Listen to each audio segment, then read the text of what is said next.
안녕하십니까. 우상향 주식 따라잡기입니다. 제가 어제 유튜브 동영상을 처음 올려봤는데요. 어, 댓글에 이오플로우에 대해서 감사하다는 의견을 주셔서 저도 첫 댓글이라 감사의 마음으로 조금 더 첨언을 하도록 하겠습니다. 우선 이오플로우는 제가 좀 할 말이 많아서 아침에 동영상을 제작했었는데 26분이 넘어가다 보니까 동영상 업로드가 5시간이 지났는데도 99%에서 계속 멈춰 있어서 삭제하고 지금 15분 이내로 다시 찍도록 하겠습니다. 혹시 26분짜리도 업로드가 잘 되게 할 수 있는 방법을 알고 계시면 댓글로 남겨주시면 감사하겠습니다. 이오플로우에 대해서 다시 말씀을 드리면, 이오플로우가 다른 영상에서 안 좋은 의견이 되게 많다. 왜냐면 재무제표가 너무 안 좋다. 실제 여기 키움 현재가에서 보시면 PR이 안 나타나고 EPS가 마이너스 1000으로 돼 있잖아요. 그래서 이런 경우는 사실 순이익이 없거나 아니면 마이너스인 경우거든요. 그래서 금감원 공시 시스템 있잖아요. 다트 여기를 들어가 보시면 우리가 전자공시 시스템에서 다트라고 있거든요. 그냥 인터넷에서 다트라고 치시면 돼요. DART. 그러면 금융감독 공시 시스템 뜨는데 여기다가 회사명을 치거나 코드번호 10자리를 입력을 하시고 그걸 보시면 되거든요. 그러면 거기에 이오플로우를 치니까 재무에 관한 사항을 보면 요게 2001년도 그러니까 상반기죠. 영업이익이 괄호로 되어 있는 건 손실이거든요. 51억이 손실이 났어요. 그러니까 재무제표는 진짜 안 좋아요.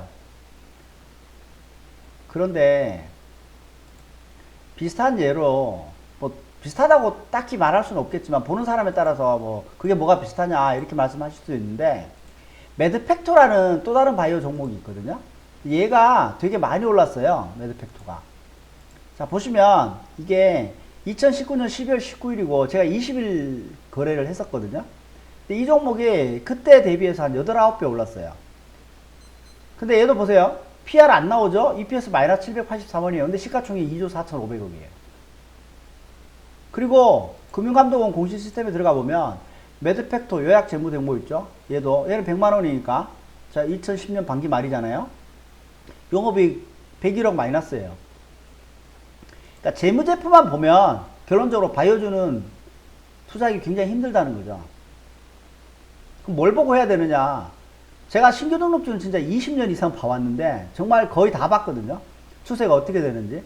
신규 등록주는 다른 어떤 전문가보다 저도 자신있게 말할 수 있는데, 신규 등록주는 그냥 초창기의 시세가 밑으로 내려가지 않고 위로 가면 굉장히 오래 가요. 많이. 그런 걸 많이 봐왔거든요. 왜? 대부분 종목은 바짝 오르고 내려가거나 아니면 그냥 계속 쭉 내려가요. 그런 게 되게 많거든요. 근데 매드팩토는 그렇게 안 가서 계속 위로 올라갔고요. 이오플로우도 지금 마찬가지로 그렇게 가고 있잖아요. 이오플로우가 여기 보시면 이날 저점을 형성한 이후에 이날 좋은 뉴스가 떴어요. 그리고 그 다음날 장대 양봉 떴고 5일선 올라타면서 지금까지 한 번도 안 깨고 가요. 그러면 계속 가요. 언제까지? 최소한 1차적으로는 5일선을 깨뜨리는 장대 연봉, 거래량이 실린 연봉이 나올 때까지는 안심하고 들고 가도 돼요.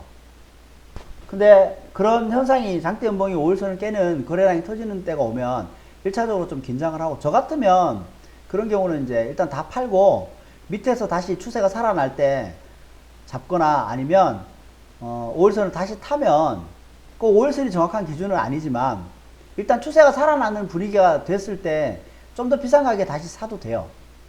그러니까 신규 등록주는 추세가 굉장히 중요하기 때문에 추세가 살아있는 한은 계속 들고 하시면, 이게 지금 47,000원이지만 이게 5만원 갈지 6만원 갈지 아무도 몰라요. 제가 볼 때는 매드팩토처럼 간다 그러면 한 10만원 가까이도 가지 않을까 싶어요. 물론 몇 달 뒤에 얘기일 수도 있지만. 그러니까 그렇게 말할 수 있는 이유가, 제가 신규 등록주는 굉장히 매매를 많이 했거든요. 그리고 내가 판 것보다 추세가 훨씬 더 이어지더라는 거죠. 또 뭐가 있냐면, 또 예를 들 수 있는 게, 제가 LNC 바이오라는 종목도 예전부터 좀 봤었는데, 이게 LNC 바이오도 좀 그렇게 갔었어요. LNC 바이오도 보시면 이거는 2018년도 11월에 상장을 했었거든요. 근데 얘는 한 1년 3개월, 2개월 정도 횡보를 하다가 올랐잖아요. 근데 얘도 한 5배 갔어요. 근데 별로 안 내려가요, 지금도. 고점에서 계속 놀고 있잖아요, 이렇게. 그죠? 이렇게 많이 올랐는데도 최근 시장 안 좋잖아요. 별로 안 내려요, 그래도. 다른 신규 등록주를 볼까요? 그럼 상대적으로 우리가 비교를 해봐야 되니까 최근에 신규 등록주를 보면 이런 게 있어요. 자, 이지바이오 같은 종목을 보면 이런 종목은 이제 분할 상장을 한 경우인데, 뭐 분할 상장은 뭐 물적 분할하고 인적 분할이 있다고 하는데, 어쨌든 얘도 이지바이오 홀딩스라는 거하고 이지바이오라는 거하고 이렇게 나눴거든요. 근데 얘가 이제 점상으로 며칠을 가고 살짝 내린 척 하다가 11선에서 다시 반등 줘서 급등했었죠. 그리고 옆으로 쭉 횡보하잖아요. 그러니까 옆으로 횡보하는 종목은 이렇게 많이 올랐는데도 옆으로 횡보하는 종목은요, 잘 안 내려가요. 지금도 별로 안 내려가잖아요. 그러니까 이런 종목을 하라는 거죠. 계속 올라가는 종목은 신규 등록 중에 올라가는 건 다 이유가 있어요. 이유는 몰라요. 누가 어떻게 하는지. 하지만 안 내려가더라는 거죠. 그렇지만 다른 종목을 볼까요? 솔트룩스. 별로죠. 나쁘진 않아요. 이거 그나마 상대적으로 다른 신규 등록주에 비하면. 안 좋죠? 안 좋죠? 안 좋죠? 안 좋죠? 이것도 별로죠. 얘도 별로죠. 얘는 잠깐 시세 줬어요. 언제? 내려가다가 얘도 5일선 타고 옆으로 횡보하는 기간이 한 3주 있었잖아요. 그리고 이렇게 이평선이 벌어지죠. 그러니까 이런 거가 올 때는 공략할 만하다는 거죠. 한껏 시세 줬잖아요. 한 1, 2주 정도. 근데 지금은 안 좋죠. 애매하죠. 그러면 이제 건들면 안 돼. 애매할 때는 주식은 건들지 않으면 최소한 돈을 안 잃어요. 이 바닥은 제일 중요한 게 고수들도 많이 얘기하지만 워렌 버핏도 그러잖아요. 주식 투자의 첫 번째 원칙을 뭘로 가져가라? 잃지 마라. 그러니까 가만히 있으면 돼요. 애매하면. 그러니까 저나 아니면 저보다 더 잘하는 고수들이 얘기할 때 그 사람들이 말하는 그 공통점을 자기가 기억을 해서 확실한 거 아니면 투자 안 하면 돼요. 그럼 돈 안 잃어요. 그러면 언제 하느냐? 기다리다 보면 기회는 늘 와요. 자, 보세요. 이렇게 안 좋은 종목 안 하면 돼요. 그냥 계속 기다리면 돼요. 안 하면 된다니까, 이런 거. 안 좋잖아요, 다. 다 안 좋아요. 이런 거. 위에 거는 분봉이니까 그럼 일봉으로 이렇게 편하게 바꿔볼게요. 자, 레몬. 이런 것도 안 좋죠. 다. 추세 보세요. 추세 다 안 좋잖아요. 확실하게 위로 간다는 보장이 없으면 안 하면 돼요, 다. 이것도 애매하잖아요. 이건 나쁘진 않은데, 그죠? 위에 있으니까. 이런 것도 안 좋죠. 이런 것도 뭐 애매하고. 애매하잖아요, 다. 애매한 거. 최근 신규 등주가 다 이래요. 그래서 아까 말씀드렸지만, 빅히트 이런 것도 SK바이오팜, 카카오게임즈 이런 거 다 추세가 안 좋잖아요. 자, 뒤에 보면 카카오게임즈가 가장 최근에 상장했는데 얘도 핫했지만 이틀간 상치고 계속 내려가죠. 빅히트가 이틀 전에 상장했잖아요. 빅히트도 물려 있는 분들이 아마 많을 것 같아서 제가 말씀을 드리면, 뭐 이건 어차피 방송이나 이런 데서도 이건 수많은 사람들이 얘기를 했을 텐데, 빅히트가 아무리 BTS가 좋아도요, 신규 상장주 패턴은 다 똑같아요. 여기서 이렇게 내려가면, 그러니까 첫날에 거래량이 터졌고 장대 연봉 맞고 이튿날 이렇게 가면 계속 내려가요.